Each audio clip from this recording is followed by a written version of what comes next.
Welcome to this presentation on online narratives of famous Americans traveling in Italy. My name is Dick Hacken, and on the screen you can see my email address and the URL web address of Eurodocs, a web portal that we'll talk about later.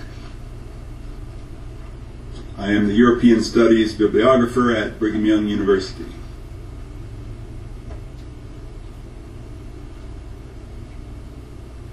As a background to the online project, in 2002 the Winter Olympics were held in Salt Lake City, which is in Utah, obviously, near Brigham Young University.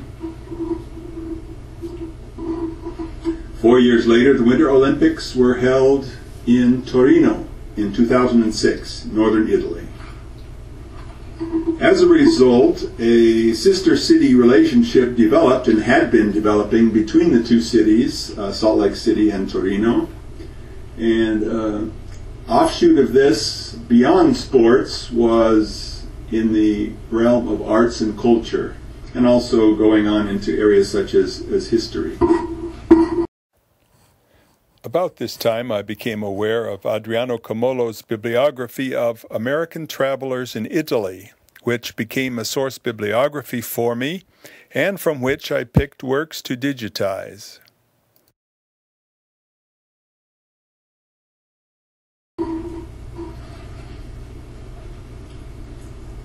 And so, this presentation is the result of a collaboration between the BYU Library and its digital collections. I would like to give thanks to the administrators who approved this digital project. Eurodocs, which is my own portal to online primary documents for European history, including Italy, especially diaries, first-person accounts, autobiographical books, and so on. And in Torino, the Centro Interuniversitario di Ricerche sul Viaggio in Italia, CIRVI, for which the main person and organizer is Emanuele Cancev, living in Moncalieri, near Torino.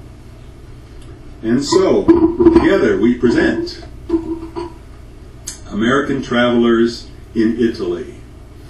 I realized if we called it American Travelers to Italy, we could have the acronym ATTI, ATTI, which is an Italian word meaning acts.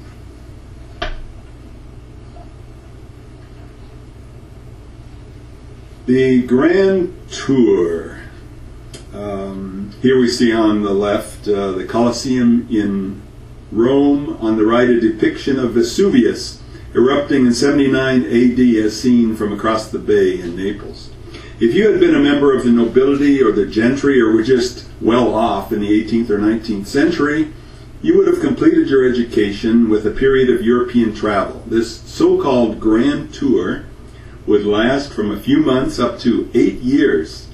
Thus, obviously, only the very wealthy with the time and means to travel could participate.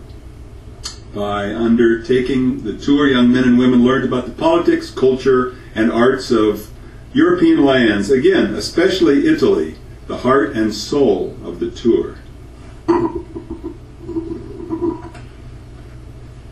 There was at the time, and I think there probably still is, a dream or a vision, nirvana, about Italy. And here we see from an 1860 painting a romantic sunny atmosphere with gorgeous landscapes, lakes, mountains, exotic trees such as the Italian stone pine on the left, very distinctive, and conspicuous ruins that serve as reminders of a long and prodigious historical past.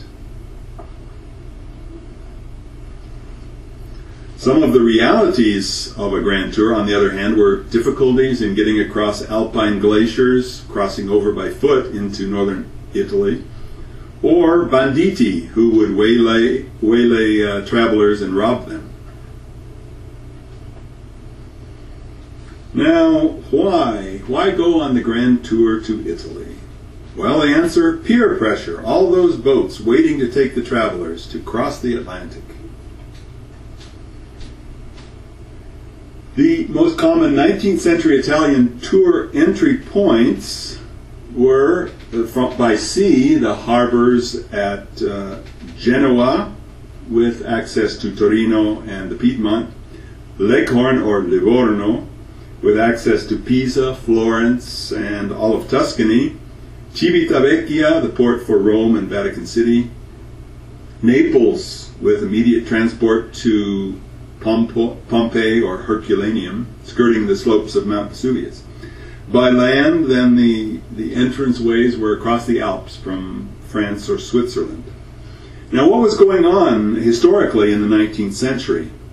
Well, after France had dominated Italian areas with Napoleon up to 1814, then came a time of Risorgimento, a resurgence, leading up to 1861, when Italy was unified under the leadership of Garibaldi. We'll hear more about this in a while. So, what will you find in these Italian travel accounts? After their tours, many of the visitors, especially those who were already writers, put down their impressions of Italy. They were like 19th century bloggers. And they wrote in their diaries or books. And we now have available online over 400 titles. We'll be limiting ourselves in this presentation mainly to the famous and near famous. Here the images we see are from the upper left going counterclockwise. Dante, a bust of Dante, typical stone pine of Italy, the Arch of Constantine near the Colosseum in Rome, and a present-day villa in Fiesole near Florence. But what will you find in these Italian travel? You will find such things as adventure. For instance, the time that Washington Irving encountered pirates. Washington Irving, of course, was the author of The Legend of Sleepy Hollow and other famous works. We read in one of the online books available, Washington Irving, "I was sitting in the cabin yesterday writing very tranquilly when word was brought that a sail was seen coming off towards us from the island. The Genoese captain, after regarding it through a spyglass, turned pale and said it was one of those privateers, pirates, of which he had been speaking to me. A moment after, she fired a gun, upon which we..."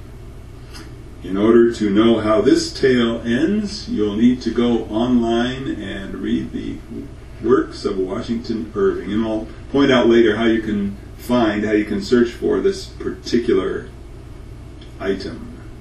Obviously, Irving survived to tell the tale.